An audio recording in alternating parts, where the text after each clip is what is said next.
Tonight, Batman's writers do what they do best and write an entire issue about a teenage girl. Grifter shows us just how much power Hellspawn has, which is to say, none at all. And Deathstroke has turned Lobo into a giant cat man. I swear that makes some level of sense. All that and more tonight on the Not So New 52.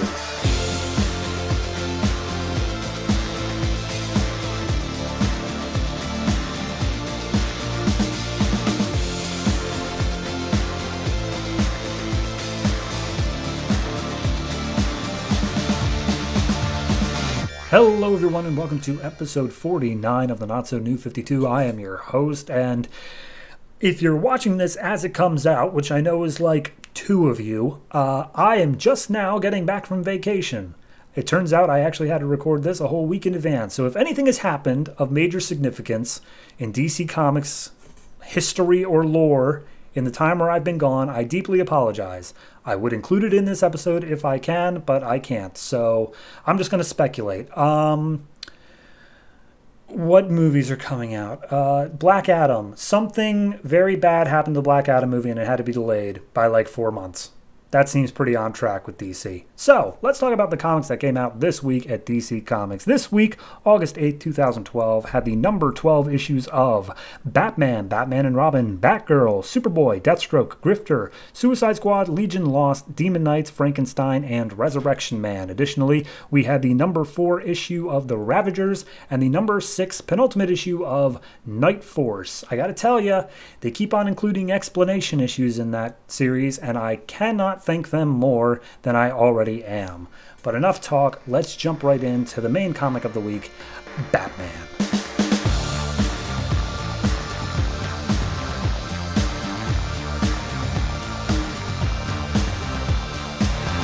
Batman number 12, written by Scott Snyder and James Tynion IV, art by Becky Cloonan and Andy Clark. So this is basically a one and done, and we're introducing the character of Harper Row. And we open up with her working as an electrical engineer down in Gotham sewers. She's fixing up Gotham's electrical grid, basically. That is literally her job, is just to keep it afloat. And one day she's working down there, she gets a call from her brother. And her brother's all pissed off at her because she's supposed to be getting ready for a gala at the Wayne Manor. The same gala that we saw back in issue 1. If you look back in issue 1, she's there. They don't name her, and they don't do anything but give her a quite tiny little glimpse, but she's there. Regardless, she doesn't want to go. They want a raffle. They're actually very, very poor, and they're just trying to get by on their own because they're actually emancipated from their abusive father, and they're like, Harper's still in high school, and she's doing everything she can to keep them just afloat. But anyway, she wants to go just dressed in her normal outfit, which is like flannel and jeans or whatever, and her brother, Cullen, is like, no, you gotta go, you gotta look your best here, just do this, like this is you just enjoying yourself, you do so much for me, please just do this for you. And she's like, all right, fine, whatever. So she ends up attending this thing, and Cullen has been the target of some pretty severe bullying, even people like coming to his house occasionally, because he is very out and gay. So Harper tells him, hey, look, stay inside, don't answer the door for anybody, like, I'll be back soon.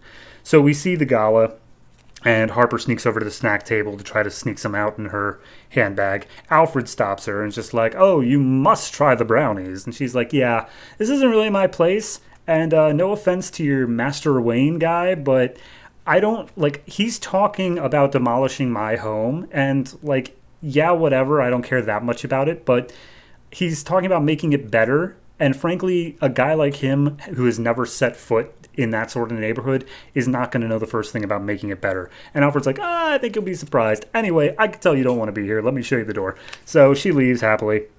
And when she gets back home, she finds that someone had broken in and they had completely beat up and like just completely humiliated her brother. They shaved the back of the head and carved a slur in, not with like blood, but with the clippers. And she's like, okay, look, I'm sorry this happened. I promise I will not leave you alone, but I'm gonna go get the clippers. And he's like, oh, you don't have, like, they'll just do it again. She's like, clippers aren't for you. So she walks in the next day to high school, and she's matched Cullen's very raggedy hairstyle to in a act of solidarity. So happy to do that. But then we see the next day coming home from high school, and the group that had broken in and attacked Cullen stop them down a alleyway and tell them, like, oh, I don't remember beating you up, but hey, I am glad to return the favor. So they start beating up Cullen again, and they go for Harper, but she's got a taser on her that she has used her electrical engineering to soup up to crazy high amounts and immediately knocks the guy out. But they've got numbers on their side. They start ganging up on him, and someone pulls a knife. And as soon as that happens, the alleyway starts filling up with smoke, and Batman swoops in and starts taking out all the thugs one by one. And he grabs one of them by the collar and says, like, if I ever catch you again, you aren't leaving here in one piece. And then he grapples out. And Cullen's like, wow, that was Batman. That was super cool.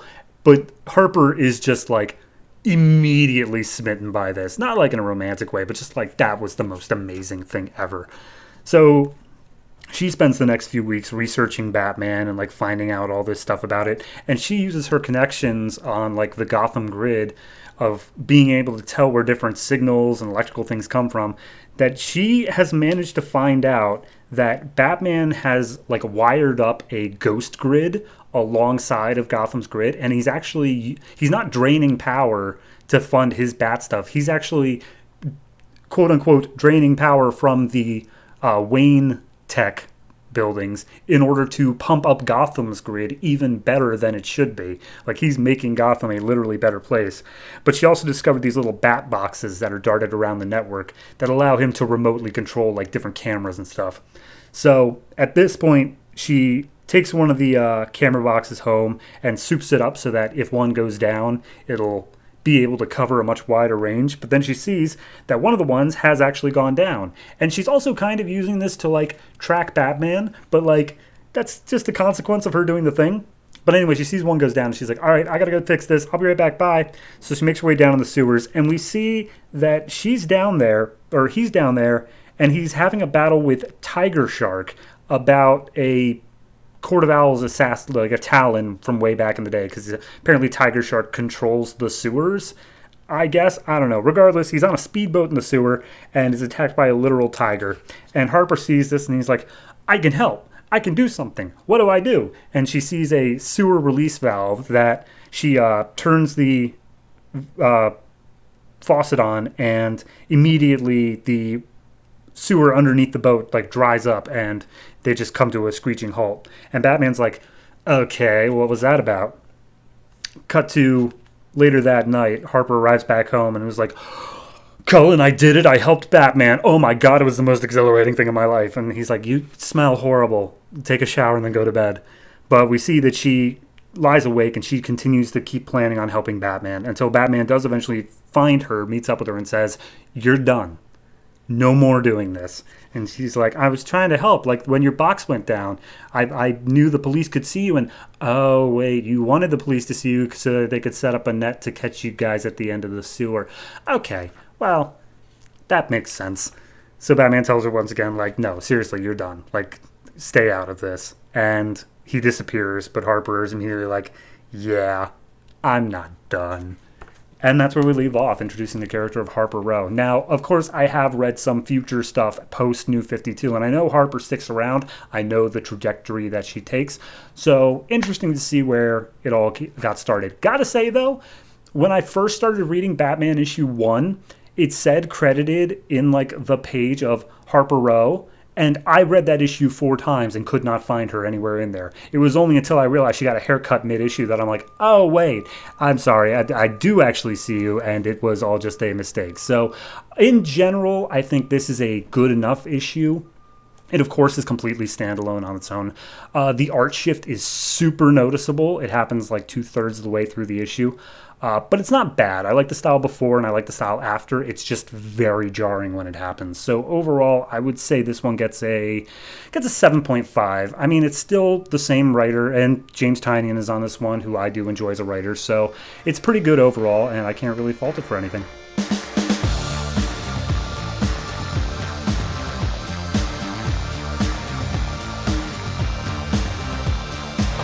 Batman and Robin number 12, written by Peter Tomasi, art by Patrick Gleason. Last issue we left off with Gotham being attacked in the daytime, and then Terminus comes out and starts a fight with Batman in a big mech suit. And this issue is literally just extended fight scene where Terminus is just going on and on the whole time about, oh, Gotham can see you in the daylight and they can see that you aren't a hero, you're a brand, you're a curse upon this city. And Batman and Damian split up. Damian takes out all of the goons, like the top lieutenant guys, and starts corralling the rest of the people who are causing some chaos, whereas Batman takes on Terminus in the mech suit. And midway through the fight, we have Batman. He's like, all right, I'm going to distract him with some like lasers that I guess I just happen to have here, and then I'm going to jump into the Batmobile and get a suit upgrade. And he basically gets his own mech suit that he's able to fight Terminus more even grounds. Meanwhile, Robin gets thrown into a knife store, which he immediately takes full advantage of. And as the fight continues, we see that the other Robins have all shown up. Nightwing, Red Robin, and Red Hood are all joining the fight, saying like, hey, Gotham's our city too. Like, clearly we're going to help you do this as much as possible. And they're still not bickering with each other, but playfully bantering the entire time. But anyway, Batman, now with the mech suit, starts just like ripping pieces out of Terminus' suit. And while it seems like he's doing some damage, he is still just completely thrown off. Meanwhile, the Robins have taken care of all of the lieutenants because, let's be honest, none of them were threats at all, because one had a battering in his head, one had a boot mark on his face, one was just completely human, and the other one was like bootleg Clayface. That's the biggest threat, and they didn't even do anything with that. Anyway, so they have a laser or a taser net that they just cast over all of like the people who are terrorizing Gotham, which is surprising, I suppose. But anyway, Terminus is fighting Batman. It seems like Terminus has the upper hand, but then, oops, his clock runs out, and he just falls down backwards. And they're just like, why'd that clock go off? And he's like, well, I just knew when I was going to die. My time's up. But that clock was also linked to a nuclear warhead that I'm firing out in the countryside, and it's going to land here on Gotham. But it's not actually nuclear. It has a toxin in it that's going to make Gotham unlivable. So it's kind of nuclear, but instead of an explosion, it's just a slow, painful death. Ha ha ha ha, I win. So then Batman uses his mech suit, flies up and pulls an Iron Giant. And there's this panel here of all the Robins like looking up and to the right, like a patriotic looking pose. It's ridiculous. Like, I want to say corny, but it does come off as genuine at the same time. So, however you want to call that. Anyway, Batman grabs onto the missile and he does an Iron Man from Avengers, where he like pulls it up and redirects it, and he ends up getting it down into the ocean. And everyone's watching on like, get off the missile, Batman. You gotta get off it. And he's like, I have to do it manually, blah, blah, blah. But he does end up directing it into the water and safely makes his way off of it.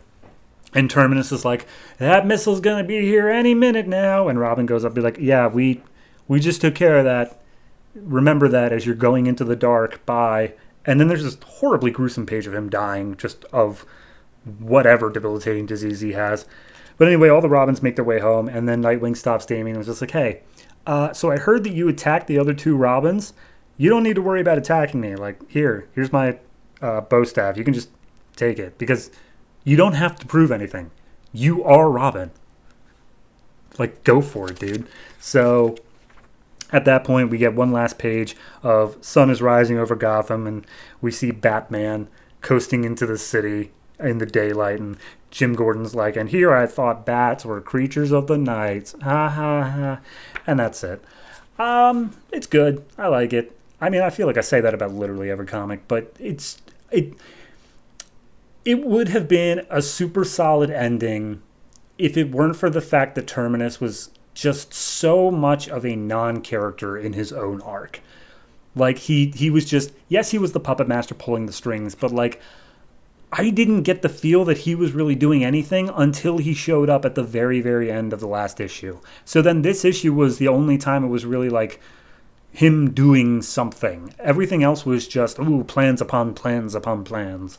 Which, fine, whatever, but if this were like I don't know, Bane or something like that. And I know Bane's overused, but if this were like Bane and this was a big ending. This is just the ending of Dark Knight Rises. Like, I just want to make that clear. This was literally released the same month as Dark Knight Rises, and this is just the ending of that. So, sympathies to Peter Tomasi for just happening to nail that exactly. But, I don't know, it's just because it was just such a short arc to begin with, and then Terminus barely got any focus in it at all, at least from a Batman versus Terminus perspective, not so much a character stuff, because we focused on his character stuff a decent amount. I don't know, it just seemed like it was mismanaged on terms of who it wanted to focus on. Throw in that whole Robin subplot, and then that's a whole nother mess. So, while it's an okay issue, and I think the issue itself played off fine, as the capper to the arc, I think that it's kind of a letdown, because the arc is just, who cares? So, overall, I'll give it a 7. If this was a more satisfying arc, I would probably be happier with it. But art-wise alone, I do have to bump it up a little bit. It's corny at times, but it is still very good the whole way through. So that's taking a lot of the points. Writing-wise, like I said, this issue's fine. Just the arc that I'm more concerned about. So we got a 0 issue next month. We'll see how that picks up from there. But yeah, just a little bit disappointed in Terminus's very strange plans.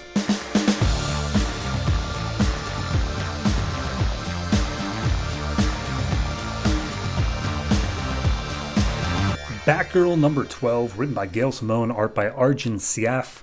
Last issue we left off with Batgirl coming after the detective explaining everything to Batgirl, and Batwoman is apparently keeping an eye on things. And so this issue picks up with pretty much the exact same place where Batgirl's getting more info out of the detective. The detective's like, okay, here's everything I know. Uh-oh, we're being attacked. And Batwoman swoops in, immediately starts beating up Detective McKenna.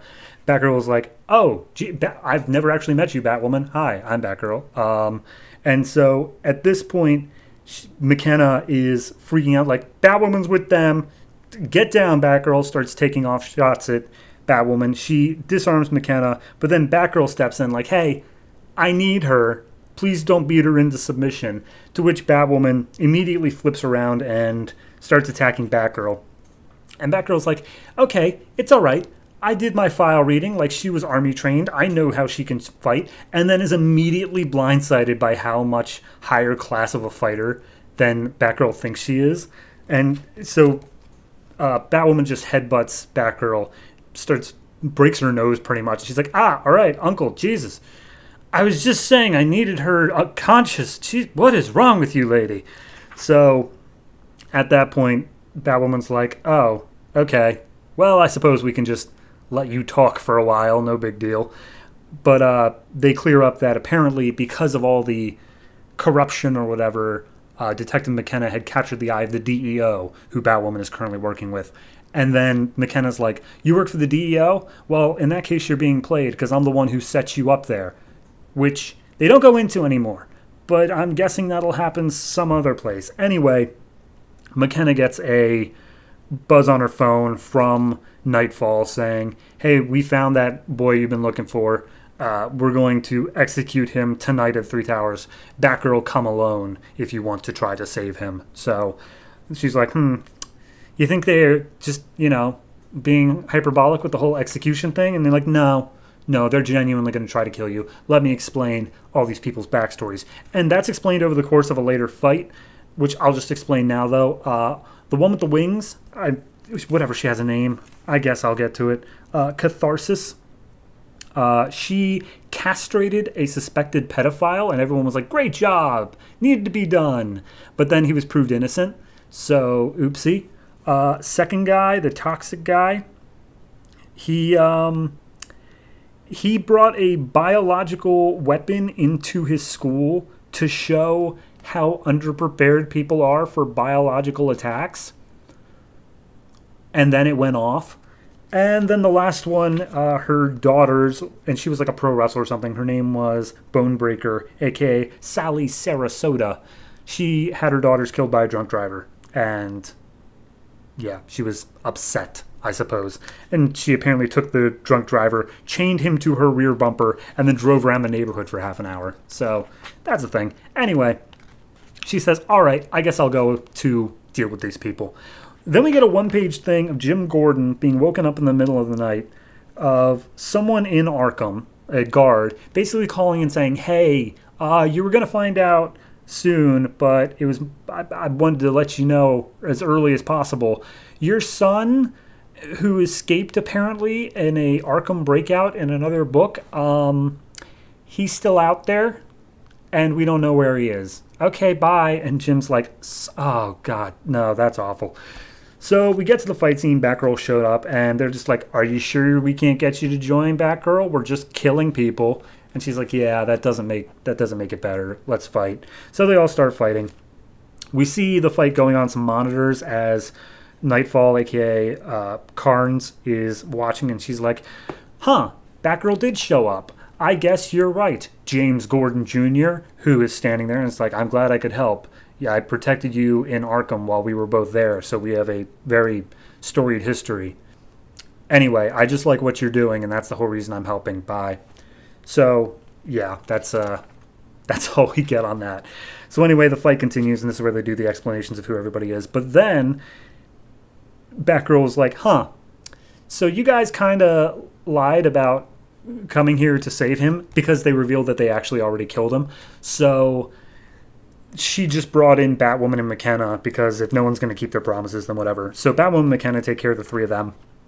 Batgirl goes and tries to find Nightfall, but as she gets up to Charisse's office, she finds Ricky in a cage, like missing a leg, bandaged up on his face, like he is not okay, but he is alive. And so she tries breaking him out of the cage they're keeping him in, and he's like ranting and raving of like, she's the worst, she's just awful. But as she is listening to Ricky and focused on getting out of the cage, she doesn't realize that Nightfall is snuck up behind her and shivs her in her back. And so she's bleeding out from her ribs, saying, finally, I've killed Batgirl. And that's where we leave off. Surely on the final issue of Batgirl, because there's no way that's just a tease of a cliffhanger. That's definitely not going to happen.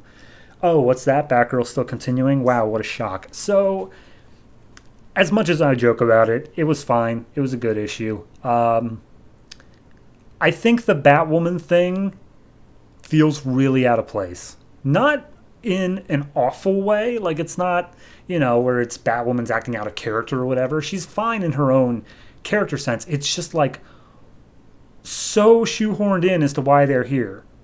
She may as well have just been like, oh, I was just in the neighborhood.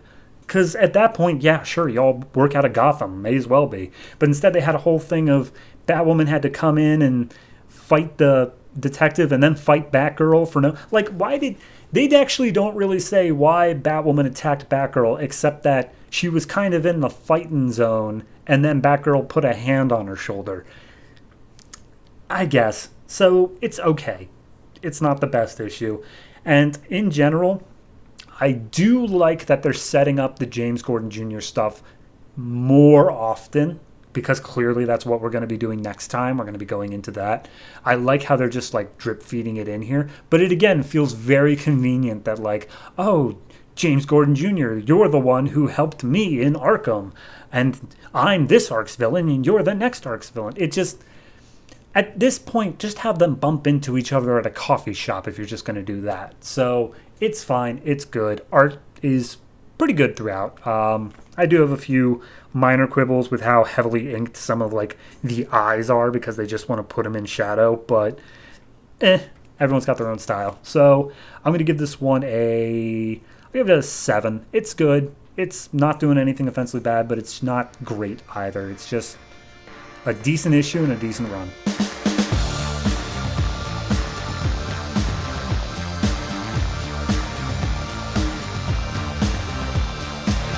Superboy number 12, written by Tom DeFalco, art by Eduardo Pansica and Robson Rocha. Last issue, a bunch of robot stuff that genuinely does not apply to this issue. All you really need to know is that Superboy is currently living the high life because he stole a bunch of money, and also his landlady has the hots for him. And she's like a superstar as well. Anyway, they're out at a club, and Superboy is struggling to dance with her on the dance floor because he literally has never learned how to dance. And so he switches out with one of her other friends, and then we're introduced to the whole little group, I guess, that she hangs out with. There's a NBA star, some banker guy, some party lady or party guy, and then a lady by the name of Jules Bennett. And she is given a specific focus for some reason, but it doesn't resolve in this issue. So anyway, Superboy's thinking like, oh, they're all introducing themselves, and I don't have a name. They called me Cornell, which is a Kryptonian curse word, pretty much. So, yeah, I got to work on that name thing. Anyway, so at this point, we flash back to when Superboy revealed to Bunker, his Teen Titans roommate or teammate, hey, I've got millions of dollars that I kind of just borrowed. And he's like, dude, if anyone else stole that money, we'd be hunting them down. That's what heroes do. And he's like, I'm not sure I want to be a hero if there's all these rules to it. But as soon as they start arguing, his landlady Dallas shows up and she's like, hey, I lost the keys to my apartment. Mind if I crash in your bed for like a month? And he's like, yeah, all right, Dallas, I'm going to take you back home now. And so he opens up her apartment door, puts her in bed pretty much, and it's like, all right, bye. And then Bunker's like, dude, are you kidding me? You're not going after that? And he's like, no, why? And he's like, okay, if you want something that's not a superhero life, you can at least have the high life out with her. So I'm going to get you some cool clothes and you're going out with them. So he does. And he's enjoying himself to the point where he has his first alcoholic drink and he goes all the way full nerd on it. He's like, yes, let me see what they say here. Interesting. I recognize 4 distinct fruits as well as an organic compound with an ethane backbone. Yeah, no, he drinks it. It does actually get him drunk, but he can recognize that he's drunk, and he says that that's some sort of metahuman thing. Like, he's like, because of my metabolic rate. It's like, no, dude, people just know when they're drunk. Anyway, at a certain point here, the girls are trying to, like, hit on him, be like, ooh, and what have you done interesting? And he's like, I battled the Teen Titans in Times Square. And they're like, oh, you're such a kidder. And he's like, yeah, totally. And then all of a sudden he gets really paranoid. Like, he's like, something's wrong. I have an impending sense of doom. And he looks around and he finds this lady who's got bodyguards on either side. And as soon as that lady shows up, Dallas dips out. And he's like, okay, well, this lady's clearly bad news. Let me use my abilities to fight against her. And he tries to use his abilities, but they feed back on him, and he flies across the room. And everyone's like, dude, what happened? Oh, geez. And he's like, yeah, nothing. I'm just going to go out back, see what's going on. And he follows out the woman who is also following Dallas. And Dallas is currently being, like, hit up because she is in a lot of debt to this woman. And her name is Kiva. And she is the, quote, mistress of the lost domain, as we'll find out in a second. But anyway, she does something to Dallas. Superboy gets involved. And then she's like, oh, yeah, I felt your powers inside. That's why I turned them against you. I'm just going to do some weird stuff with your mind right now. And so her 2 bodyguards go and beat him up, but Superboy sees it as him being on some other planet, and giant aliens are attacking him. And we keep on cutting back and forth between what's actually happening in the real world and then what's in just his mind. And it's basically just 1 for 1.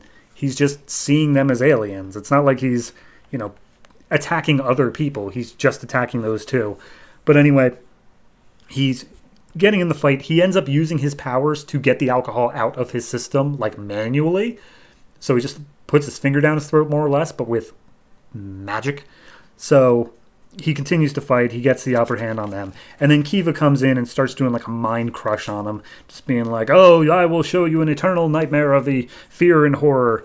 And he realizes, like, wait a minute, hold on. She turned my powers against me. Maybe that's her thing. Maybe if I stop using my powers, she can't do anything. So he stops resisting. He just doesn't push against it, and then Kiva gets something to happen where she sees some horrible thing inside his brain and then goes catatonic.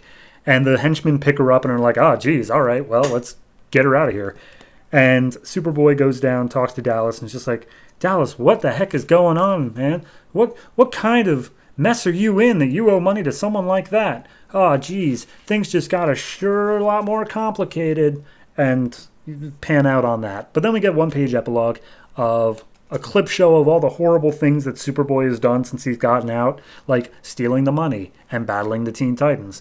And we see that Detective Jocelyn Lore is watching this on a super high-tech futuristic computer saying, oh, I helped you and Caitlin escape nowhere for a reason, and this isn't the reason. So either I become your teacher or your executioner.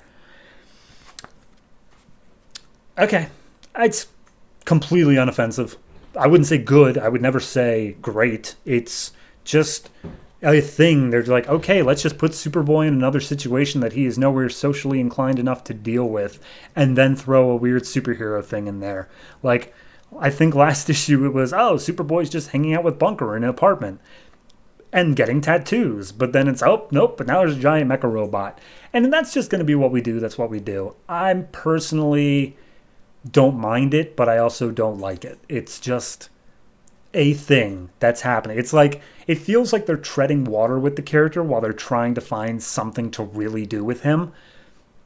But this is all they're coming up with, is just more little, oh, because we can't take him too far away from the Teen Titans because those books are linked at the hip, but we also can't do anything with the Superman family because he's not really a part of that. So we'll just kind of be here until some event needs us to do something. It just feels like treading water. It's not bad. They're doing the best they can, it feels like. It's just not great either.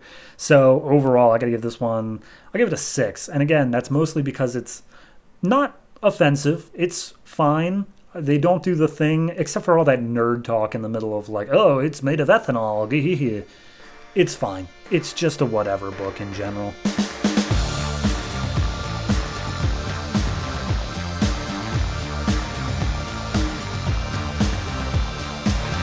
Deathstroke number 12, written and art by Rob Liefeld. Last issue left off with Deathstroke getting in a fight with Lobo and seemingly losing. This issue picks up with Deathstroke getting in a fight with Lobo and also losing, and it's just picking up at the same point. And then Deathstroke thinks, oh, well, if it wasn't for my super strong nth metal armor, I'd be dead already. So here I'm just going to punch him and run away to regroup, which he does. And then all of the Omega men, or the Omegas they're called, start attacking Lobo one by one. Tigor turns into a true, like, beast form, which I guess is his normal thing, and Lobo just kind of slaps him away. And then Primus shows up and starts doing some, I think, telekinetic stuff to Lobo, to which, by the way, just need to chime in here. I think it has no, actually it hasn't always been a thing. In previous pages, there's been like some shading to Lobo's sideburns to make them look black to match his hair. In this issue, I think they just forgot, so it just looks like he has whiskers for the entire, like he's furry. No. Anyway, Primus reveals that, oh, all of this was all Primus's plan. He's the one who freed Lobo from his shackles using his telekinetic whatever, so that way Lobo would lead him to this spaceship, which would be able to get off planet, which is what Primus wants to do. But he's going to kill Lobo for payback, because, sure, why not? And at that point, Zealot hears everything, steps up and be like, how dare you? That is far beyond what your mission capable. You're going to get a stern talking to, mister. To which Lobo steps up and be like, I'll do it, smack, and just knocks out Primus. So then Zealot's about to fight him, but they keep on talking back and forth, and Lobo's like, are we going to fight or not? To which Deathstroke finally shows up and is like, actually, she was just distracting you so I could steal your bike and stab you through the stomach with it. And that's what he does, and he takes the space hog into the upper atmosphere of Earth and gets into a fist fight with Lobo on it, and Lobo's like, okay, yeah, you stabbed me, good job, you still didn't kill me, and I'm going to throw you off of this bike in the upper atmosphere, to which even your super fancy armor won't protect you from the fall. So he throws off Deathstroke. Deathstroke manages to cling on, throws a detonator into the engine of the bike, and then falls off willingly. Then, it detonates, and theoretically, Lobo's actually definitely super dead now because his body was splattered to the four corners of the earth being this high up. Obviously, he's not. But regardless, Deathstroke seems to think he is. And then it's revealed that Deathstroke actually was wearing a jetpack the whole time. And that's why he's able to land safely. Just the whole time he had a jet. Anyway, they talk to Primus and they're like, Primus, why did you do this? And he's like, I am a prisoner on this planet. I hate it here. I wanted to go home. I'm just an experiment for Maxim, and you all should understand that. And Deathstroke's like, you're going to be held accountable for your actions. So then they go talk to Maxim, and Maxim's like, hey, Deathstroke, thanks for doing that thing for me. And Deathstroke just punches Maxim and be like, you ever abuse those kids again, and you're on my short list. I'm going to have Zealot here keep an eye on you for me, and she'll let me know if you're doing anything bad. By the way, me and Zealot, we're making out now. And then they make out. And then Deathstroke just walks away saying, hope to see you soon. Laters, babe. And hops in a car with Peabody and drives off. And then we just get a 2-page thing where it turns out, remember how Lobo, the whole thing he was going to do was go meet up with his girlfriend Sheba, who apparently was like on the moon? Turns out, no, she was actually down on Earth as well. And Maxim has her in high security storage as well. So, yeah, that's Deathstroke 12. So Lobo looks like a cat because they couldn't get the coloring right. The Omega Men have just been totally screwed. They think they killed Lobo, but of course they didn't. They have his girlfriend instead, which, being the last Zarnian and then having a girlfriend who's also a Zarnian, just kind of ruins it a little bit.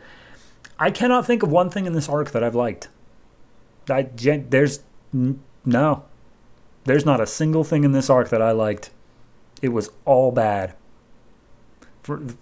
I feel like I'm over-exaggerating saying it like that, but then I actually think about it, and no, I'm not. This is just all bad. So I'm going to go ahead and give this one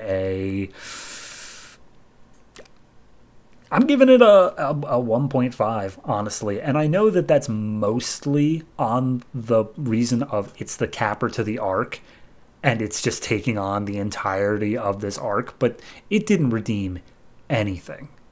Anything at all. This has just been continuously bad the whole way through. And then all of a sudden it's like, we're inventing this problem of, Deathstroke's not going to be able to survive the fall. How is he going to deal with it? He has a jetpack. He has a jetpack the whole time. Ha ha ha ha ha. I hate this.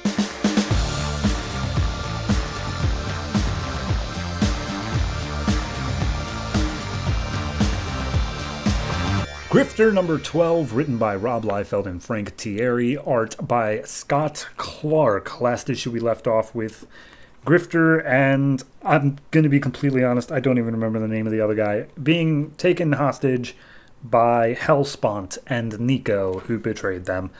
This issue is just Hellspawn, like, torturing Grifter for a little while, and then tossing him into a cell, and he's narrating to himself, like, it seems to the outside observer like I've got nothing that I can do here, but, oh boy, you'd be surprised what I can do with nothing.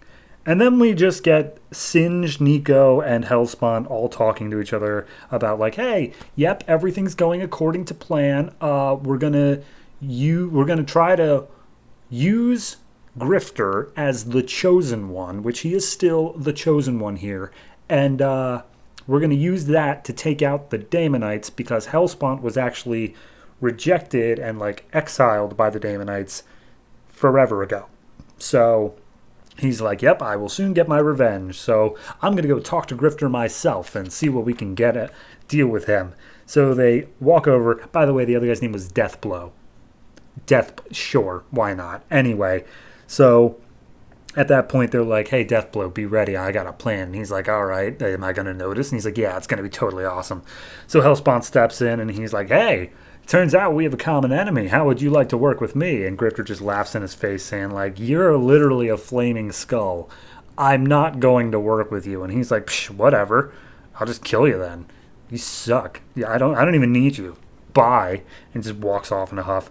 But then Grifter's like, hey, you know where I got my name? Grifter? It means con man. It means what I do is I fool people. I fool people like you. And so then Grifter, he keeps on talking, like, for 3 more pages here. But in the end, he's like, all right, here's the thing. I let you capture me. Yeah, as it turns out, I was holding back in my fight against Singe and Nico, and I actually have a great deal of control over my powers. Let me show you. So then he blasts out an energy blast. Him and Deathblow start just pushing their way through the Daemonite groups and using whatever machinery they find along the way to fight back. Nico attacks Deathblow, and they have a whole thing of like, you betrayed us, and blah, blah, blah. And apparently Nico did it all because she wanted to be able to survive once Hellspawn does whatever his ridiculous revenge plan is. And then Grifter literally has a stare down with Hellspawn, says like, you want some? And Singe jumps in the way saying, let me deal with this, master. And then Grifter just goes yoink and flips Singe out of the way, saying like, I told you, I'm not holding back anymore. So they get into a brief little fight, and for some reason Hellspawn, like, he's blaming Hellspawn for murdering his brother, which on a whole Daemonite level I get, but they made it pretty explicitly clear that Hellspawn is not with the other Daemonites, so I don't entirely understand why he's blaming Hellspawn, unless I'm missing a part of the story here, but that's entirely possible. So anyway, at a certain point here, he crashes down all this weaponry on top of Hellspawn, and it actually makes him look like a Daemonite for a second, which was interesting, but they don't focus on it for all that long. And then they make their way out to an escape pod and set the Deathblow. He laid out a bunch of explosives at some point in here, and he sets them all to blow up, and they cause a big explosion. They're like, yeah, we did it. We destroyed the mothership. Huzzah. Hellspawn's no more. And they fly away in their escape pod. But then we see that it turns out they didn't explode the mothership. Like, it was just a tiny little decoy, and the mothership was actually cloaked, like, right behind them. So then it decloaks, and they're like, Hellspawn's totally fine. And he's like, but you thought you were playing me. I was playing you. Now I know what I'm dealing with for sure, and I can better prepare next time. Sure. Have I ever expressed my disdain for Hellspawn as a villain? I feel like I may have. I feel like Here's the thing. I am okay with the concept of Hellspawn. I'm okay with, all right, we have the villain group of Daemonites, and then we also have this other guy who also hates them, but for different reasons, but he's also evil. Like, I'm okay with the concept in general. My biggest problem here is that he's done nothing. Like, in his battle with Superman, in Superman, he did nothing. In this story, he's done nothing. He's shown up in a few places, and guess what he's done? A lot of nothing. I genuinely don't understand, like, what the whole thing with, like, the Black Curate and all that stuff. While I didn't completely understand it, it built it up. It was setting up this thing of like here's why the Black Curate is strong, and it showed their power. It showed when they emerged that they had this unbelievable power to them. But then Hellspawn shows up, and he literally can't deal with one dude with some telekinetic abilities who just learned about them earlier this week. Like, he is a pushover, and I genuinely do not feel like he is a big bad, and nobody's done anything to deal with that. Do I blame Rob Liefeld for that specifically? No. I don't blame Frank Tieri. I don't blame anybody who's particularly writing him. But I feel like they are relying on some knowledge of what Hellspawn was before the New 52 without actually doing anything to get him working here. So I'm going to blame the issue a little bit on that. Art-wise, it's okay. It's not blowing me away. I do actually, in all the ways that Hellspawn's been drawn, I do think this is the best looking he's been, the most stylized. It is interesting, at least, and everybody else looks fine as well. The only thing I have trouble with is a little bit of the action. It doesn't flow too terribly well, but it looks fine. So overall, I would say this one it's going to get a 5.5 from me, and honestly, I think that it's just because they've been throwing too much too quick here. They didn't want to take the time. I feel like they felt that Grifter was going to be canceled at like issue 12, and so they're like, all right, we got to get everything going now. And then like an issue ago, they were told, no, guys, you have a little while longer. And they're like, oh, okay, well, we've kind of already set this one up, so let's just wrap this up and then we'll actually give some more characterization. I think they probably were going to kill Deathblow in the original script, but hey, whatever. So yeah, it's low. It's 5.5. Whatever.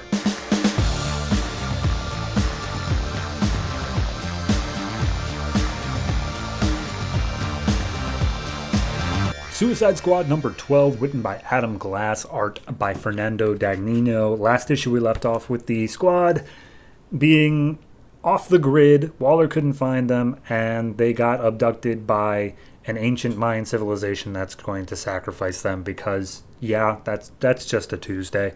So we see them being tied up. It looks like the first ones to be sacrificed are going to be King Shark and El Diablo. And they're trying to figure out a plan of like, okay, how do we get out of this? And entire time Deadshot's like, oh, now you guys are looking to work as a team. Seems to me like before you were holding a mutiny. And they're like, yeah, things changed, Deadshot. Get with the times. But before literally anything can happen, a whole bunch of snipers come in and start shooting all the Mayans. And they're like, oh, it turns out Waller actually could find us that whole time. Good thing we didn't do anything stupid, guys, right? But as it turns out, these aren't Waller's agents. They're Basilisk soldiers. And they're being led by Captain Boomerang. If you remember, Captain Boomerang was left to Basilisk because he killed one of their high-ranking members, I think. And so turns out he smooth-talked his way to joining the organization. And now he's like a captain in their little army. So they take all the Suicide Squad, keep them all bound up, and then take them through the jungle to a Basilisk headquarters. And he's like, all right, here's the thing. You're either going to die here or you're going to join in. So go ahead and choose. And everyone gets to sit in like this little like back of a pickup truck, except for Deadshot, who is being dragged behind on a chain. So definitely interesting. But anyway, the leader of Basilisk steps out, Regulus, and everyone's like, oh my god, Regulus, he's so majestic, so leaderful. And he just walks up to Harley and says like, Harley, you're standing instead of kneeling. Boom, throws her to the ground. And at that point, Black Spider steps up and just be like, no one attacks our teammates, and argues about like, oh, the last time I saw you, I wasn't fast enough, but I've gotten stronger. To which Regulus just turns around, grabs him by the neck, and then throws him through like a mountain. And then pretty much everybody else just steps up and is just like, anybody else? Yeah? Anyone want it? No? Okay, cool. So here's the deal. This is Masada.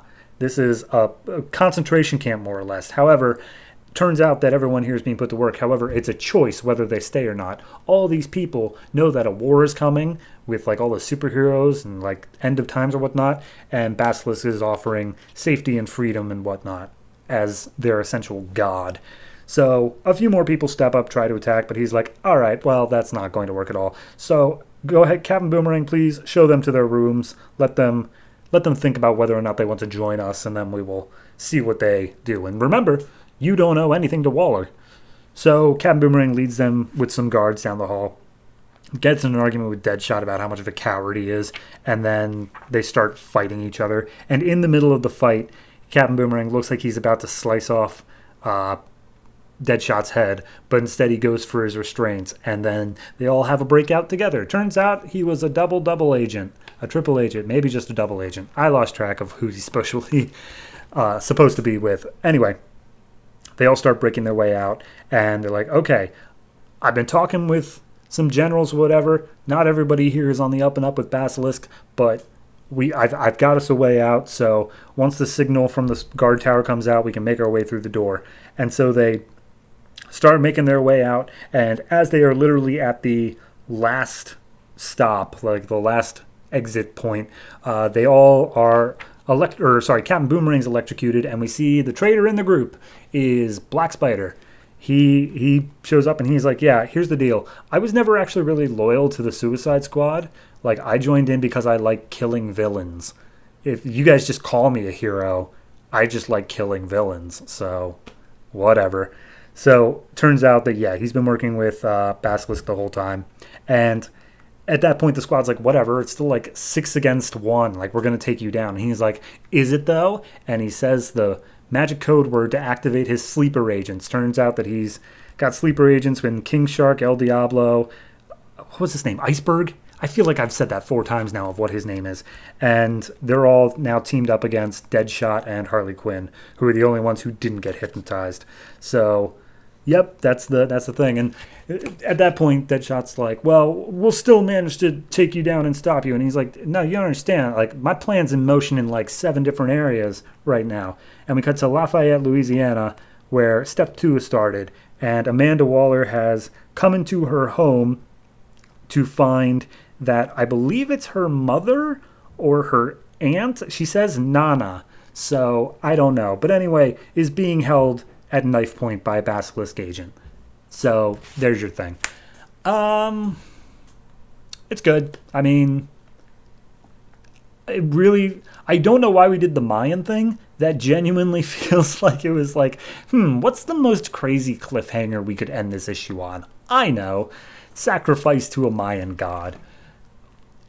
I like the Captain Boomerang returning thing, and then they've been teasing this traitor thing for a while. I'd have to really go back and reread to see whether or not Black Spider was hinted at all, or whether or not this was a thing where it could have been anybody the entire time, but it was fine. It was a good enough reveal. As soon as they did it, I wasn't like, no, there's no way he'd do that. Because when they explained it, he was like, no, I just like killing villains. Like, that's exactly in line with what Basilisk is doing. They don't like superpowered people. Dun-dun-dun. So, I'm okay with the reveal all across the board. It was a fine issue. My only real critique with it is that while it was doing so much, they were prior to this building up Regulus as like this huge threat. And then when they come across him, yes, he's able to single-handedly deal with everybody. But he also like was totally diplomatic. Like it seemed like they were pumping him up to be this massive like hulking monster, and then he's just like, no, I'm going to let you guys join if you're actually interested. Maybe he's just going to double cross. I don't know. They've double crossed him already, so they're probably not going to get let in. Regardless, I don't know. It just seemed a little bit weird that the big reveal of this character they've been hyping up so hard is kind of like the B plot. Like Captain Boomerang was really the A plot of the story. And then I guess the B plot would be Black Spider, which would push Regulus to the C plot, and that just seemed weird. But overall, good issue. Not great, but just good. So overall, I'm going to give it a 7 sounds too high, so I guess I'll give it a 6.5. It's fine, though. Don't take anything that I say there as it's awful. It's a fine issue, but it is just the larger part of the story as a whole.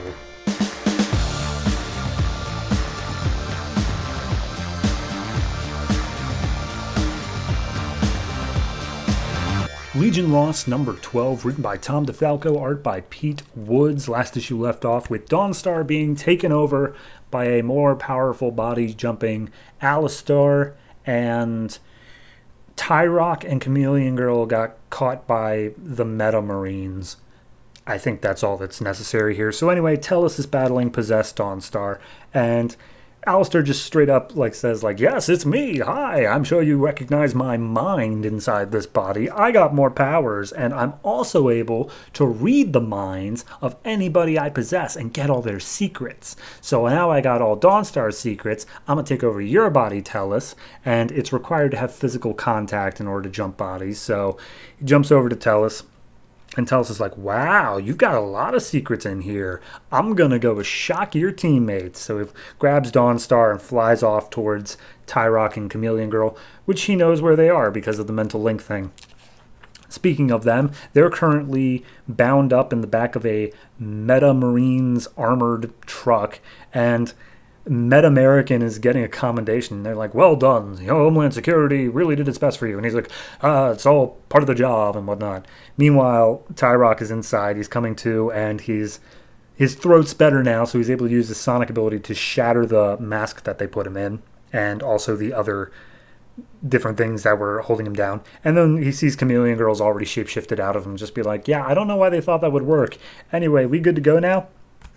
So the Meta Americans hear something happening, and they look up and they see Tellus throwing Dawnstar down at them. And Tellus, of course, possessed by Alistar, is like, oh, you savages with your guns. I, under any other circumstances, would let the Legionnaires die, but I kind of need them right now because I'm going to get all their secrets and find out what's going on. Also, there's something in my head about something about me being played as a puppet, like that I was part of a larger plan. I don't know nothing about that, so I'd like to get some info.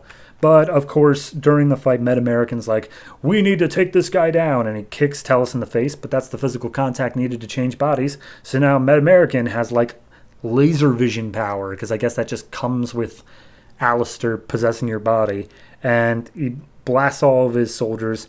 And then Tyrock and Chameleon Girl jump out, ready to fight the Meta-Americans. And he's like, oh, there's something entirely different going on here. All right, well, who do we got to fight? And Tellus points over to Meta-American and tosses him into a building.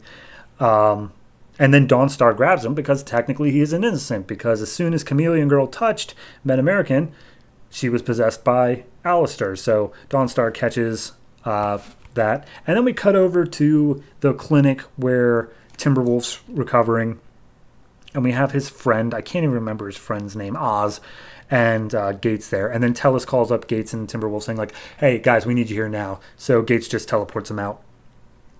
So then back in the fight, Chameleon Girl's like, oh my god, she's been betraying you like the whole time. Oh my god, all of you have so many secrets. So the Meta-American's about to start fighting again. And at this point, they're like, wait a minute, guys, hold on. The Legionnaires, like, hold your fire for just a little bit. Let them do their thing. So they come out into the fight, and Chameleon Girl manages to get a hand on Tyrock, who then Alistair possesses, and he's like, whoa, he's got something in here about a prophecy? Man, you guys, hold on, he's got a little bit about that puppet thing as well, so maybe I'm going to be able to read about that.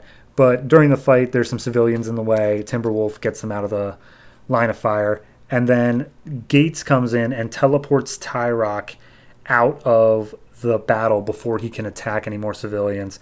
But during that, he couldn't resist getting one punch in the face on Tyrock, which then transfers it over to Gates. And Gates is like, oh my god, this power. By the way, he thinks that he's already seen his own death and that you're all going to die with him. So that's something. Anyway, I'm going to open up a portal next to a black hole. That sounds like a good idea. So he does that for a brief second. Timberwolf comes in, saves the life of one of the Metamarines, and then bonks Gates over the head with some random piece of metal, which is enough to transfer it again into Timberwolf. Timberwolf doesn't have any secrets, though. So at that point, Wildfire, what's his name? I'm going to say Wildfire. Yes. He finally comes back and he's like, Alistair, I got the call. It's over because I can shoot you from far away. I don't need to do this anymore. And he's like, I was in Dawnstar's brain, which means I know about your little love triangle with her, which means I can hold her as hostage. So he's threatening to kill Dawnstar if Wildfire doesn't just give up his body willingly. To which he's like, I have to. You guys, what choice do I have? So he gives up his body to Alistair willingly. But turns out that it was all part of the plan because he needs a organic living host in order for Alistair to, like, actually take over. But Wildfire isn't that. He's just, like, contained energy. So while he's still, like, briefly possessing him, Wildfire boosts up all the way to the sun and then just burns off Alistair. But Alistair, of course, is like, no, I can repair your suit. I can save your life. And he's like, I'm not stupid. Bye. And he's like, all right, but you'll never be free of Eka.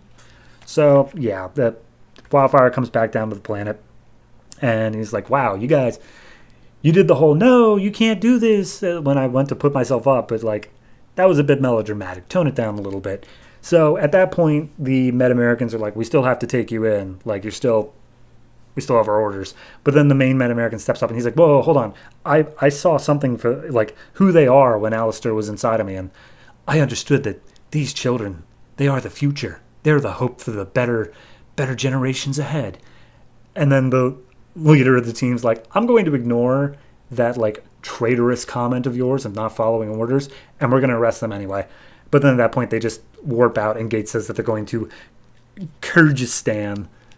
And of course, they're just on a rooftop nearby, but they all think that they're halfway across the world. So they take a moment, and they're like, all right, look, Alistair said a lot of things. Let's not deal with that right now. Let's just have a moment that our team is all back together and we're all safe. The end. And I mean, there's more issues, but that may as well have been the end. I liked it. I think it did a good job of tying up all the loose ends. There was a weird bit where, like, because Timberwolf, of course, survived, and they were like, the one woman who shot him was like, no, how is this possible? I know I shot you. Like, I feel like as soon as the people start teleporting and start changing shapes, maybe you should think maybe a bullet won't work. But I guess that's just me. But yeah, no, it was good. It was a fine issue. In terms of wrapping up this arc, it was weird because of the whole Alistair coming back was just this issue. Whereas I felt like the Meta-American thing was kind of the larger... Well, I guess the betrayal thing was the bigger thing. There were like 4 things that were all just kind of coalesced into this weird little arc of like 4 different plots. So it's fine. It was well told. I understood each beat of action. And I feel like it wrapped up each thing fairly nicely. So I'm going to go ahead and give this one a 7. Yeah, my only real complaint in it is that it doesn't, and it's going to sound like a weird one, but it doesn't feel confident in what it's doing. At every point, it feels like it's like, can we do this plot, or would you like this plot instead? How about this one? Like, I wish that it would just double down and be like, here's what we're doing, and we're gonna do it well. Instead, it's just shotgun spray and hoping for the best.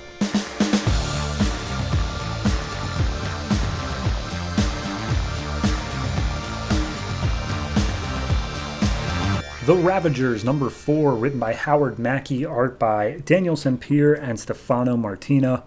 So last issue, we had Beast Boy and Terra fighting off some blood cultists, people that were about to do some human sacrifices. Meanwhile, Brother Blood was torturing Thunder as Lightning just happily looked on because she was hypnotized. So this issue is pretty much Beast Boy-centric, where... It starts off with him and Terra still fighting the cultists, and Terra's like, I thought we were getting away from the whole fighting thing after the culling and the harvest and whatnot. And he's like, we couldn't just stand there while not doing anything for the people. Like, clearly we had to fight these guys. And they're like, yeah, cool, whatever. I guess you want to be a hero now. So then we see the Sisters of Blood all prophesizing like, oh, the preparations are ready. The doorway is prepared. Come, Brother Blood, let's do this. And the Ravagers are all tied up, and they're like, okay, here's the deal. Lightning's being mind-controlled, Thunder's out of commission. You just keep an eye on the chains and see if I can break them real quick. And Brother Blood's like, I can hear you. You can't break the chains. Also, I'm going to go ahead and just use your blood to open up this doorway that I need. So they stab Ridge and they start harvesting a bit of blood for it. But the sisters make it clear that they still don't have the key, the final key in order to get into the blood place. So at that point, she's like, all right, fine, where is the key? And the sister's like, the key's right here. And we cut to up above where Beast Boy and Terra have come across this church. And Beast Boy's like, I can feel this weird energy around here. Like, that. There's something here, and it's under the earth. And Terra's like, well, I guess I can look under the earth. Is that what you're saying? So she basically tears apart this church and just starts digging through the ground underneath. And they get into a conversation like, hey, do you feel like a lot stronger since we left the place like we were being held in? And they're like, yeah, I kind of do. I feel a lot stronger. That's weird. Anyway, moving on, they get down into Brother Blood's area, and it's like, oh, hey, I'm betting that one of you two are the keys. And by the way, I'm putting on this voice for him, but it's pretty much exactly how he's written. Like, he does not give a crap about anything going on here. He's literally just like, oh my God, shut up, the entire time. I kind of love it. But anyway, so Terra and them are down there. He's like, hey, one of you guys, I saw you in a dream. And there was a dream I had where I was in a red place where, like, life comes from, and there's a lot of blood, and I really need to get there. So who is the key? And looks at Terra, starts hypnotizing her, and then Beast Boy transforms into a tiger, like, get away from her. And he's like, oh, well, that tells me you're almost certainly the key, Mr. Redman. So they begin to fight. Meanwhile, Terra starts throwing her powers around in order to free the Ravagers. And he's like, oh, okay, cool. Thanks for helping. So what should we do? And it's like, well, we're going to have to fight our way out. And everyone is just like saying, yeah, no, this battle, they are willing to kill us. So this is kill or be killed. Except for Caitlin, who's like, guys, no, you don't have to kill. There's other ways. But then she literally halfway through realizes that nobody is listening to her and they are all just fighting for their lives. So she just lets him kill. And then they look over towards Beast Boy and Brother Blood, who Brother Blood is getting the upper hand. And it looks like he's drawing a little bit of blood. So there is a door slightly forming, but Lightning takes the lead and she's like, no, this is my fault for getting us captured. I have to take care of this. And she tackles one of the Blood Sisters into the portal, which apparently nobody was supposed to enter except for Brother Blood. Like, the spell isn't prepped for anything else, so it all just implodes and like buries everybody who was at the portal under rubble, except for Lightning. Like, she's fine, I think. Actually, no, never mind. She didn't make it out. She might be dead. Anyway, so everyone's trapped under rubble, but then they're like, okay, we need to make sure that we need to make sure Brother Blood is definitely dead. And then his hand just like cracks out of the rocks, to which Tara throws down another couple boulders on top and be like, well, let's deal with that another day. And so they just bail and they make their way to LA, California, where Caitlin knows there's a safe house nearby, and she just goes through her whole thing of like, these kids, they're so broken. What can I do for them? But anyway, she's like, okay, guys, we're at the safe house. I didn't actually get a chance to call in that we were coming, so security's going to be a bit high. And then all of a sudden, this giant tornado touches down and starts sucking them up. And she's like, Niles, Mr. Niles Calder, it's me, Caitlin. And we meet a Mr. Niles Calder, who is still wearing the same sort of neon shirt that everyone else is, so I guess he was part of the culling or something. Anyway, he's like, hey, you should have called. Anyway, we have company, and Superboy comes down and says, Caitlin Fairchild, we need to have a talk. And that's where the issue leaves off. You know, I would have been happy not having Superboy back for a while, but I guess we have to do it at some point. Fair enough. Niles Calder. I am vaguely familiar with him from Doom Patrol. Gotta say, this guy don't look like that guy. This guy is most noticeably standing, whereas Niles Calder is the Professor X of the Doom Patrol. So, curious to see what kind of changes we made in that regard. As for the Brother Blood thing, love the character, dislike how quickly he was just kind of written off. Clearly he's not dead and they're going to use him again. I think he is going to be a recurring villain. But I don't know, it's just weird to me that they did this whole thing of like, yes, the Blood, and he's such a strong, powerful villain, and then they literally just walk away. They're literally like, we don't want to deal with that right now. Goodbye, and just walk away. To a point, I almost admire it, because it takes some balls to write a story where you just don't deal with the plot, but it is a bit disappointing that we didn't get to keep on doing that. So, overall, art-wise, I think it's pretty good throughout. I didn't notice an art shift at any point. So the two artists, they worked very well together. The only critique I would really have is Beast Boy's transformations. While they do all look like the animals, I think they're skimping a little bit, because they literally just had Beast Boy as a tiger and Beast Boy as a like raptor, and then nothing else. I think part of the draw of Beast Boy is all of his transformations, but at this point he's saying that it's painful to transform, which of course it is. You got to be that level of grimdark. So I'm going to give this one, I give it a 6. It's okay, it's fine.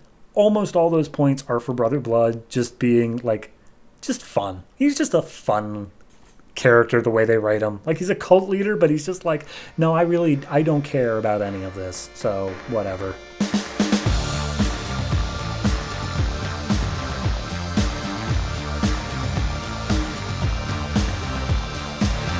Demon Knights number 12, written by Paul Cornell, art by Diogenes Neves. Last issue left off with the Demon Knights and King Arthur making their way into a magic tower that was actually a trap laid out by Morgan Le Fay. This issue just deals with them getting through the tower to start with. They're looking around, they're like, wow, this place is absolutely massive on the inside, but it seems a lot like Camelot, just scaled down to fit into this much bigger space. And they're like, okay, well, if it's Camelot, then we got to deal with the magic beam up top, and that's probably where Merlin's room was. So let's make our way up there. So Morgan Le Fay's looking in her crystal ball, and she's seeing like the layout of the building. She's like, they'll never figure out my lair until it's too late. I've laid out all these traps to make sure that they are drained of their energy. So let's get on with it. So they make their way into a room, and they see the round table that, of course, King Arthur had, but all the knights are dead at it, and there's a pentagram drawn on it. So it's like, oh my god, who would have done such a thing? But it turns out the knights aren't actually the knights.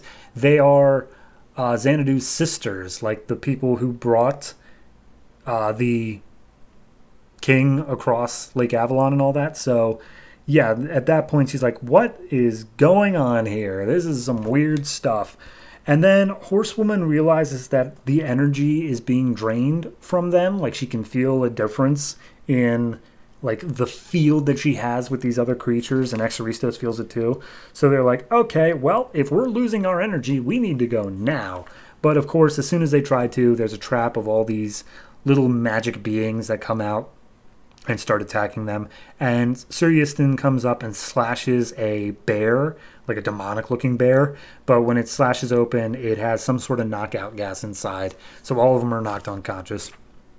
And when they come to, they're all magically bound to a wall with a whole bunch of spell sigils on it and whatever. And Morgan Le Fay's standing there like, hey sis, hey bro, hi, it's me. I'm the one doing this. My grand scheme is thus. I am going to put my mind into Merlin's body. Everyone will be super stoked that Merlin is back to life, and they will respect me as a man, because as a woman, nobody respects me back in these ye olden times. Also making modern equivalents, mind you. And she's like, yep, that's my plan. I'm going to do that. And in order to do that, I need to drain you all of all your energies, so you will all die in this room, which is why I need to leave, because this room will become deadly in a few minutes. So I'm not going to watch you die. Just please do so. So she leaves, and everyone's like, okay. So she can see the future a little bit, and she sees us die. So that's clearly an issue that we have to overcome. And at that point, Etrigan's like, I bet she didn't foresee that I have the flames of hell whenever I switch places with Jason Blood. So they just switch back and forth like 8 times in a row until the flames of hell weaken the magic chains enough that they're able to break out. And of course, they all feel the energy draining, but Etrigan's like, let me just read the instructions. I want to make sure I do this right. And everyone's just like, destroy the altar. That's clearly all it is. So he destroys the altar.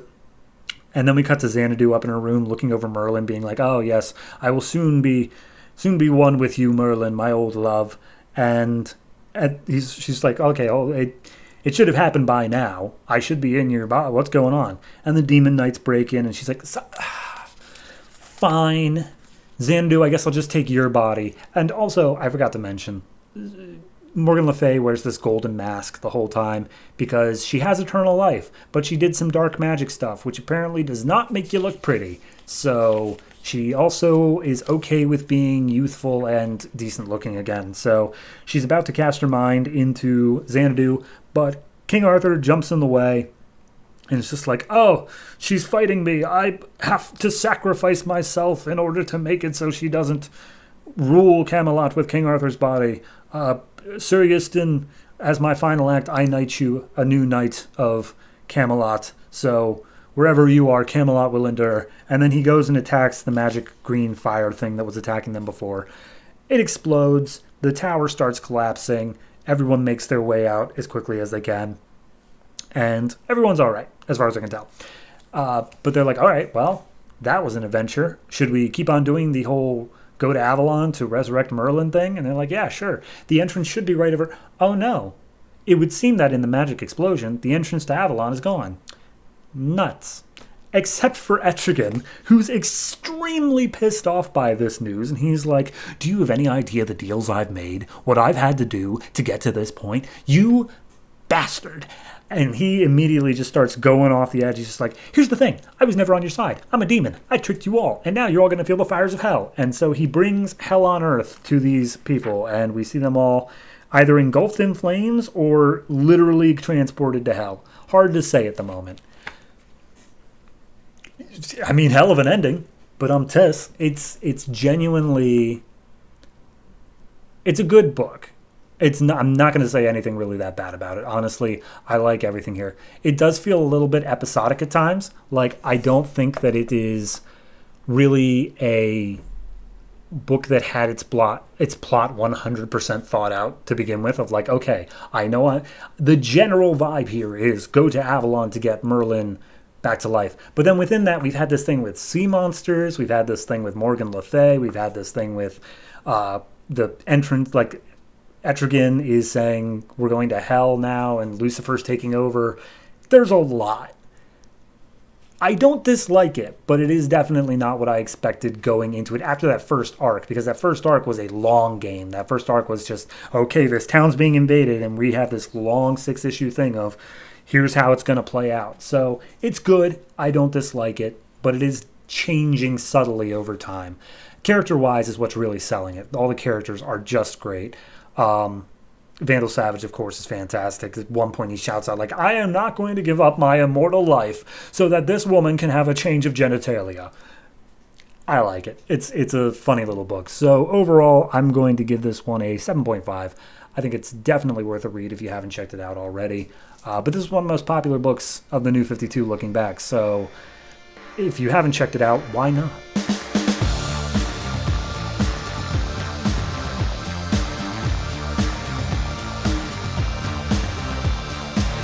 Frankenstein, Agent of S.H.A.D.E. number 12, written by Matt Kindt, art by Alberto Ponticelli. Last issue, we left off with Frankenstein discovering that all these S.H.A.D.E. agents have been retired onto Leviathan, and then he's gonna go kill the Leviathan in order to get to a thing called Satan's Ring, which is a mole ring, I guess. So this entire issue is told in the past tense by Agent Belroy recounting it to Father Time. I'm just going to say it in present tense because that's easier. But regardless, just know this is all told in past tense of Father Time getting a very poor report. So Frankenstein went into the belly of the Leviathan and he just started cutting away. And the entire time he's still having these flashbacks of his own body and like how he was made, like what he did before he died and then was brought back by Victor Frankenstein. So the Leviathan, as he's chopping away, is like, oh, I'm going to die. I need to make my way to the Leviathan graveyard. So it makes its way over there. Agent Khalees makes it onto the Leviathan before all this happens, heals up Nina, and they go looking for Frankenstein. But as they do so, they come across him, and he has an army of all of these prior S.H.A.D.E. agents. They're helping him fight off all of like the peacekeeping bugs or whatever. I forget what they call the scarebs. That's it.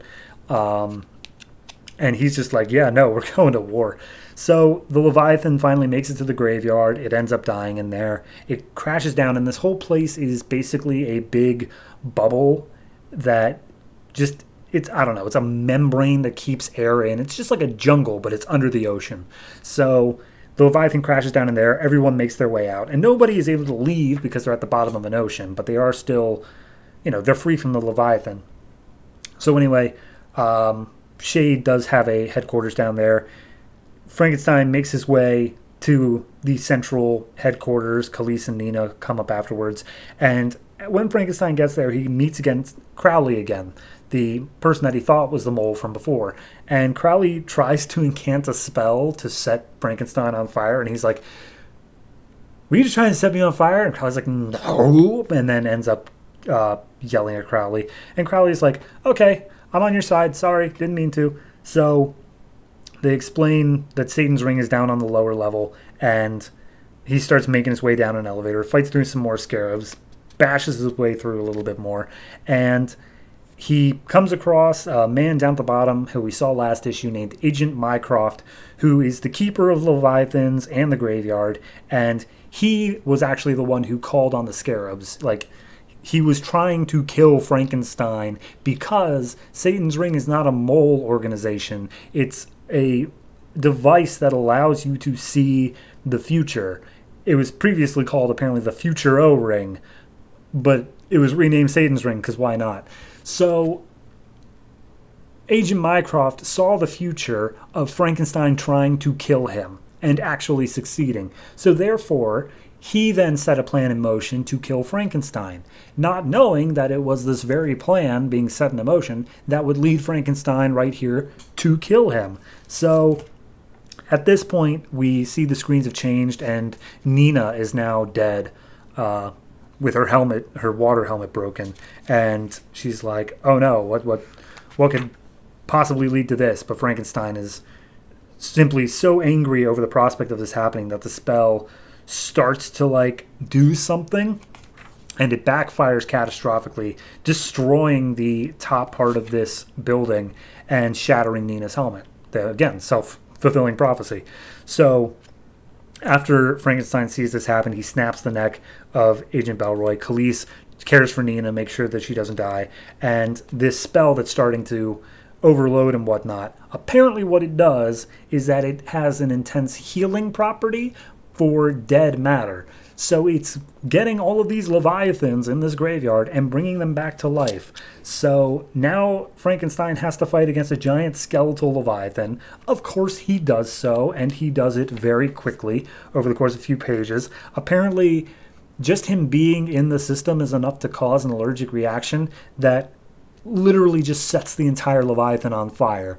And so Frankenstein also is met with very deep burns, but the Leviathan is taken down. So at that point, the narration tells us he had deep scarring, deep burns. He was actually like unable to be healed by Khalees because there wasn't enough tissue to work with anymore. But he does end up coming to, and he sees Nina's alive. She's without her helmet. Khalees did something to make it so she didn't need to breathe underwater anymore. And then it's explained that all of those S.H.A.D.E agents that Frankenstein helped to free from the Leviathan, they all each gave up a tiny bit of their own tissue in order to save Frankenstein's life. So he's now made up of these thousands of people who are completely loyal to him. And now that they're completely loyal to him, Frankenstein has an army behind him that are willing to do whatever he says. And as it turns out, the entire thing that Frankenstein's pissed off about, and I don't know how he found this out, is that his creator, Victor Frankenstein, is back, and he's brought the Rot with him. You heard me right. The Rot. If you haven't been paying attention, Animal Man and Swamp Thing have an event of Rot World going on, and Frankenstein issues 13 through 15 are tie-ins. So we've got a 0 issue to deal with before that, but then we are going to get into Rot World in Frankenstein. So what do I think of it? I think it is very well written. I think it's a decently well-told story here. It manages to flow from what we were previously doing in terms of Bride of Frankenstein leaving the team and then just flowing naturally into this thing where he doesn't trust S.H.A.D.E anymore, and he's got his own army built up and his creators come back. It's very well done the whole way through. I really do enjoy it. I'm very much looking forward to the Rot stuff. So for this particular issue, I'd say art-wise, it's actually really good. Alberto Ponticelli does a fantastic job of keeping the detail while also getting these huge moments, like feeling awesome, like the skeleton of the Leviathan coming back together. Fantastic looking. So I'm going to go ahead and give this one a 7.5. I really do enjoy this arc. I think I'm going to enjoy the Rot World stuff even more. We'll see how it goes. There is a chance to fall flat, but considering that the writer on Swamp Thing is Jeff Lemire, and I'm not sure if Jeff Lemire is taking over for the Rot World section, but it will at least be interesting to see. It's going to be a hell of a ride.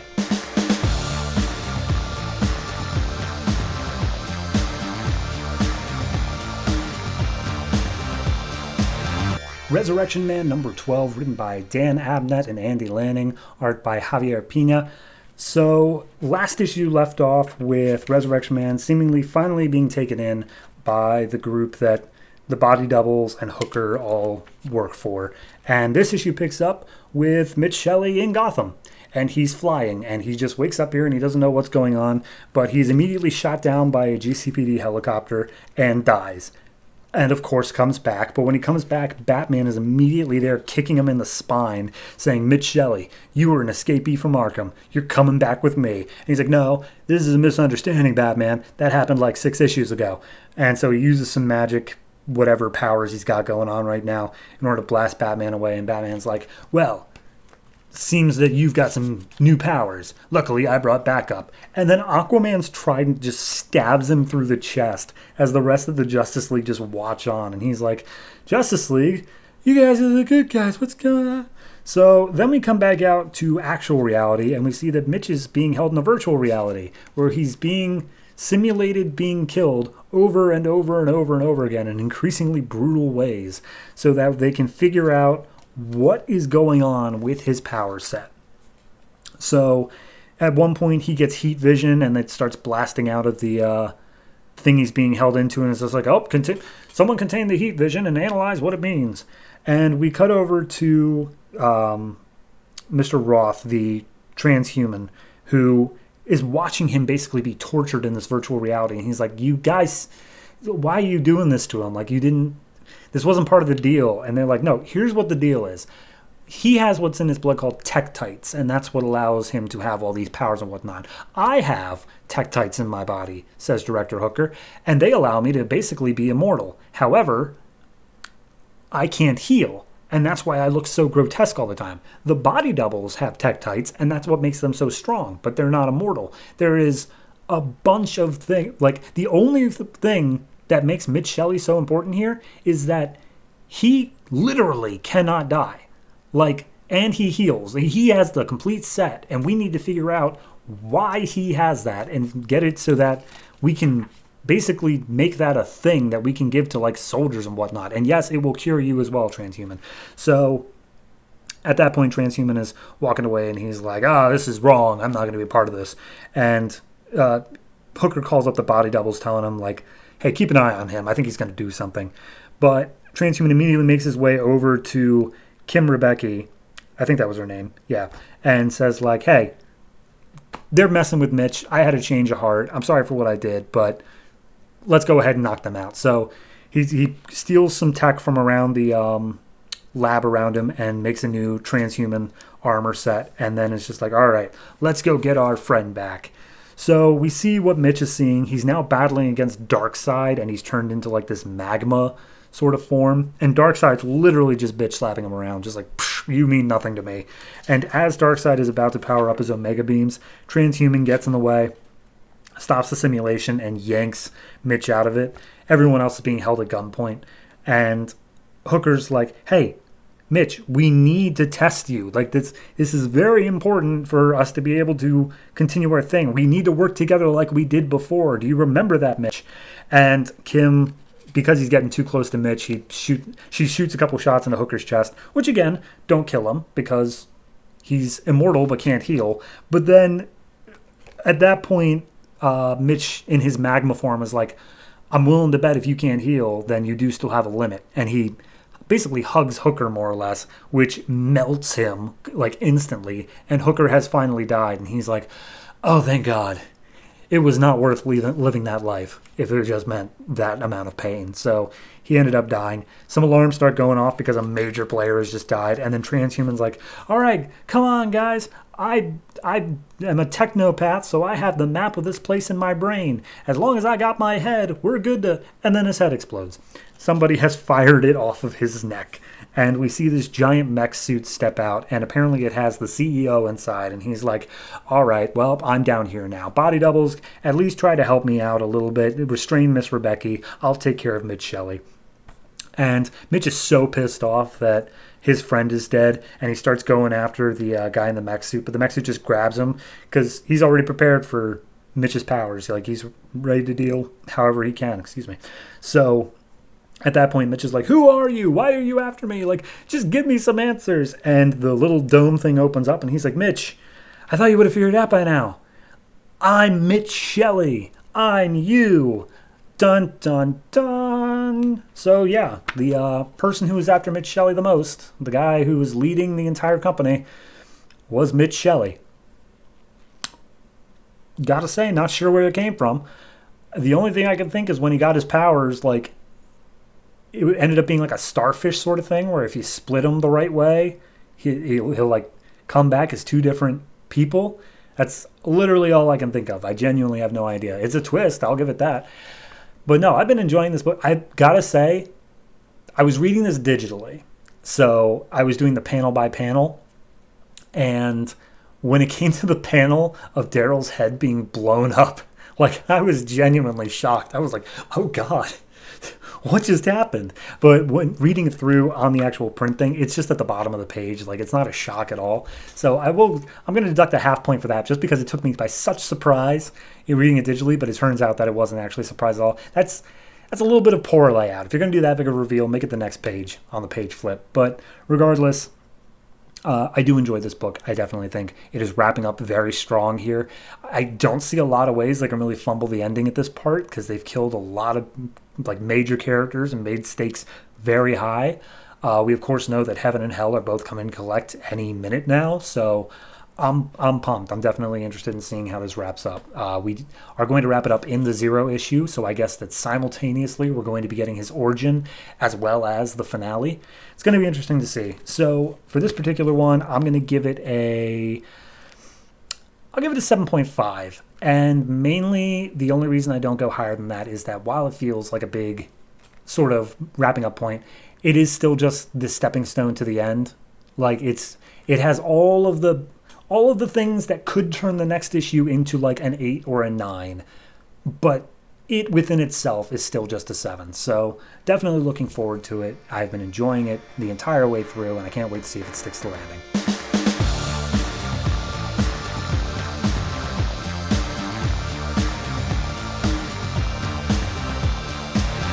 Night Force number 6, written by Marv Wolfman, art by Tom Mandrake. Last issue left off with some of the crew being set in the fire, and then Baron Winters being trapped in the past in the old insane asylum. So remember how I said last issue, or maybe the issue before, was the explanation issue? This one is like the double explanation issue, because there was still machinations behind the machinations. So that crazy lady, I think her name was Cassandra, who was in the insane asylum that they went and visited, turns out she is a witch and she knows magic and such.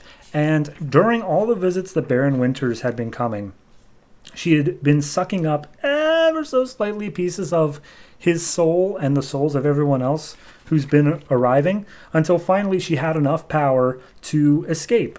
And she was able to escape from her binds, and she was attacking all the people who were down in her cell. She still couldn't like leave for whatever reason, but regardless, she had taken the lives of pretty much everyone who was down there. So because this was back in the 1600s of Britain, like, they were like, oh, we must tear down that insane asylum and send them somewhere else. We can't even bear to look at it. So they sent her to Barbados in 1751, where she was once again just put into a prison. But they were like, well, she says she's been here for 13 years. She's clearly crazy, but she says she was just arrested for like stealing a loaf of bread. So we need room in the jail, and she's probably not going to be a thing. So go ahead and send her out into the world. So they send this woman out into the world, and she immediately feels the dormants of her thing. So here's the thing. The creatures that we're generating here are called darklings. Humans, by their standards, are called extincts. And the entire goal here is that they're trying to breed these darklings to become more and more strong over periods of time. So back in the 1700s, she sees that there was a dormant, strong, like first generation one in George Washington. And so despite the fact that George Washington's brother was dying of some illness, George himself was going to be protected by her magic so that he can give a first generation one. So this town in Barbados she's in, she uses her magic to wipe the town off the map and kill everybody inside, so that all evidence that she ever existed would also be wiped. And with every person she killed, she absorbed their soul and became younger, until finally she looked like the woman who's been running the whole show to begin with. She's some ancient witch person who traveled through time, I guess. There's a lot of confusing stuff here. Regardless, going back to what happened was they got a Generation 1. Turns out George Washington was infertile, but Thomas Jefferson had a baby with a slave, and that was a Generation 1. And they all look like little lizard creatures. So whenever this happens, the nurses have to come out, and like she just spent her time getting nurses, doing whatever, in order to make sure that these babies weren't immediately killed when they came out, like that they could be taken by their group and groomed into like actual people who can further their causes. So I don't even know the best way to say this. So anyway, at a certain point, they have their hunter go and sneak into Baron Winter's place and then use his magic to expel out all of these hunters that are actually inside of him, because they're all just like shadow demons, and use the manor to travel through time and thus have the hunters always ready at every point necessary in time. So they use the manor to make it so that time has always worked for them. And basically, they keep on trying to get to a Generation 12, because as they keep on breeding these things, they have fewer and fewer subjects that aren't being inbred. So by the time they hit like a Generation 8 or 9, they're coming up as just completely worthless. But finally, they're getting a perfect Generation 10, and the Generation 10s are going to basically all be in politics so that they can move public perception to where they need to be. And then Generation 11s are going to like tear apart families, and then Generation 12s are going to come in and make all the humans extinct. That's the plan. This is the full explanation. So now that we've got all that, she's like, yeah, so we've managed to move through time and everything's working right on schedule, and we are just like 3 steps away because Baron Winters is now trapped in the past, so we don't have anything to worry about him. So at that point, we then have cut to London, England, where Baron Winters is setting up a pentagram out of bodies that were left inside of the cell, and he's using a little bit of residue magic that was left in the cell in order to cause a spell that can get them back through time. And of course, it works, and he ends up back in time, or back to modern day, and he's like, yeah, okay, we're here, but I am swamped, and I know the Night Force is in trouble, but I genuinely cannot be asked to help, so good luck to him. But then we cut to the building that's on fire, and the firemen have arrived, and apparently there are 3 bodies inside, a man, a woman, and a child, and he keeps on, you have a voice yelling from the background like, please help, we're in here, you have to come get us. So the firemen make their way back, and they find the weird little lizard-looking baby, but they're like, okay, well, we gotta save it anyway, so they save the man, woman, and the child, and they bring it out to some gurneys outside, and they're like, okay, ignoring the weird lizard baby for a second, we heard 3 voices inside, but when we got back there, they were all unconscious. Like, who are we talking to? And when they look back at the gurneys, they see that they're all empty. And Baron Winters, turns out he actually was willing to help, and he got the 3 of them out of the burning building and saved for whatever purpose he has in the final issue coming up. Okay.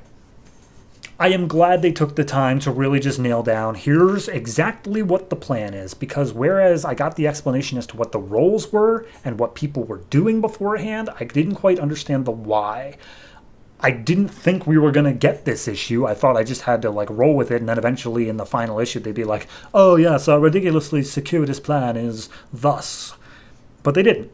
I mean, they did, because like literally the entirety of the issue was being told from the framing device of that woman Cassandra just like talking to her minions. So yes, it was actually just explaining the device. But regardless of that, it was a majority of the issue. So I was given time to process, okay, here's what happened, here's how we did it. It's still very confusing to me, and I'm not entirely sure I understand all the ins and outs of it, but it's better. It's understandable now to some extent. That was always my problem with it. So overall, I'm going to go ahead and say 6 for this one. And honestly, that feels a little bit high, but I'm going to stick with it. I think this one, it did its best, and it just explained everything out as best it could. It may have been a little flawed in its having to have an entire issue of just explaining the entirety of the plot for the whole series, but I'm glad that I had it. I think it's better that we had it than we didn't. I just wish we didn't have to have it to begin with.